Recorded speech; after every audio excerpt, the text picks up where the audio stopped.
Hi అండి, అందరూ ఎలా ఉన్నారు? చాలా గ్యాప్ వచ్చేసిందండి. ఈరోజు నేను చేస్తుంది ఎగ్ లబాదర్ అండి. ఇది ఎగ్ లవర్స్కి చాలా ఇష్టపడుతుంది. ఇవాళ నేను చేస్తుంది ఎగ్ లబాదర్. దీనికి కావాల్సింది 8 ఎగ్స్ తీసుకున్నానండి.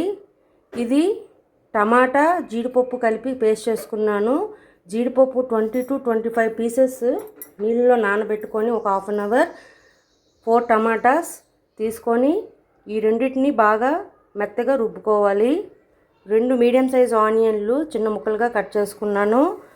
అల్లం వెల్లుల్లి పేస్ట్ 1 టేబుల్ స్పూన్, కొత్తిమీర కొంచెం, పచ్చిమిర్చి 4, గరం మసాలా 1 టేబుల్ స్పూన్, కారం 1 టేబుల్ స్పూన్, ఉప్పు తగినంత, పసుపు 1/2 టేబుల్ స్పూన్, ధనియా పౌడర్ 1 టేబుల్ స్పూన్, జీరా powder 1/2 tablespoon, biryani leaf 1, జీలకర్ర 1/2 టేబుల్ స్పూన్, లవంగాలు 5 నుంచి 6, దాల్చిన చెక్క చిన్న ముక్క, ఇలాచీస్ 3, ఆయిల్ సరిపడేంత.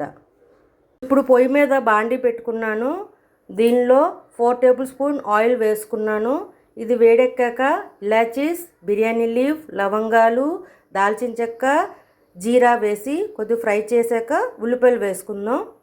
ఆయిల్ వేడెక్కింది. ఇప్పుడు దీంట్లో ఈ గరం మసాలా వేసేసాను. ఇలాచీస్, దాల్చిన చెక్క, బిర్యానీ లీఫ్, జీలకర్ర, లవంగాలు. ఇప్పుడు దీనిలోనే ఉల్లిపాయలు కూడా వేసేస్తున్నాను. లైట్ గోల్డెన్ కలర్ వచ్చేదాకా వేయించుకుందాం.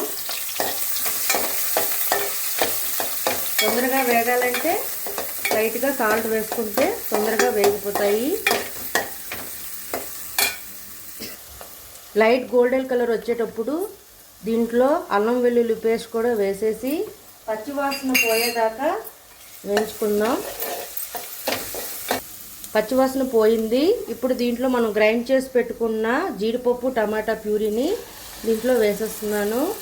ఇది బాగా వేగిందని మనకు తెలియాలంటే ఆయిల్ పైకి తేలుతుందండి. అప్పుడు ఇది పచ్చివాసన పోయిందని అర్థం.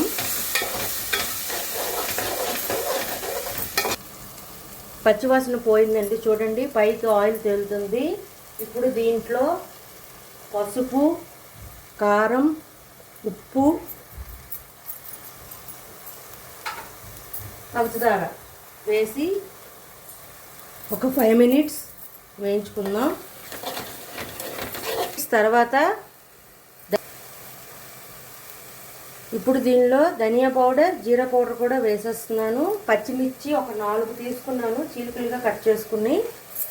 గరం మసాలా కొంచెం వేసుకోవాలి.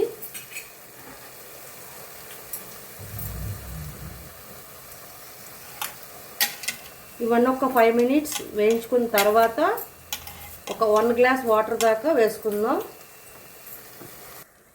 5 మినిట్స్ తర్వాత ఒక హాఫ్ గ్లాస్ వాటర్ దాకా యాడ్ చేసుకోవాలి. అంటే మీ గ్రేవీ ఎలా కావాలో చూసుకొని వేసుకోండి. ఇది కొద్దిగా థిక్గా ఉంటే బాగుంటుంది. ఇది రైస్కైనా చపాతీకైనా బాగుంటుంది.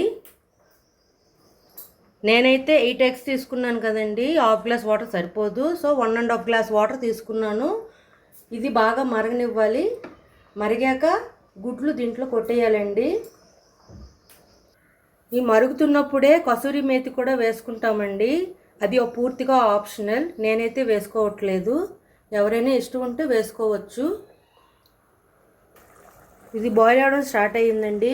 ఇప్పుడు దీంట్లో మనం ఎగ్ బీట్ చేసుకొని వేసుకుందాం.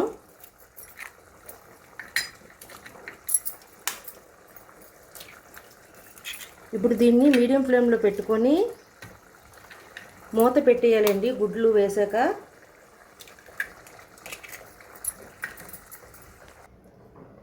ఎగ్స్ అన్ని బీట్ చేసి దీంట్లో వేసేసాను. ఇది మీడియం ఫ్లేమ్లో మూత పెట్టేసి 10 to 15 మినిట్స్ కుక్ అవ్వాలండి. అప్పుడు ఎగ్ లబాదర్ రెడీ అవుతుంది.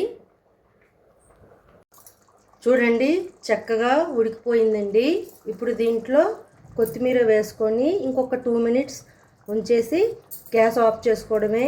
వేడి వేడి అన్నంతో సర్వ్ చేసుకుంటే ఈ ఎగ్ లబాదర్ చాలా బాగుంటుందండి. మీరు కూడా ఒకసారి ట్రై చేసి మీకు ఎలా వచ్చిందో నాకు చెప్పండి. చూడండి ఎగ్ లబాదర్ రెడీ అయిపోయిందండి. నేనైతే వేడి వేడి అన్నంతో ముద్దపప్పుతో సర్వ్ చేసుకుంటున్నాను. అంతేనండి. మీకు నచ్చినట్లయితే like, share and subscribe it. Bye.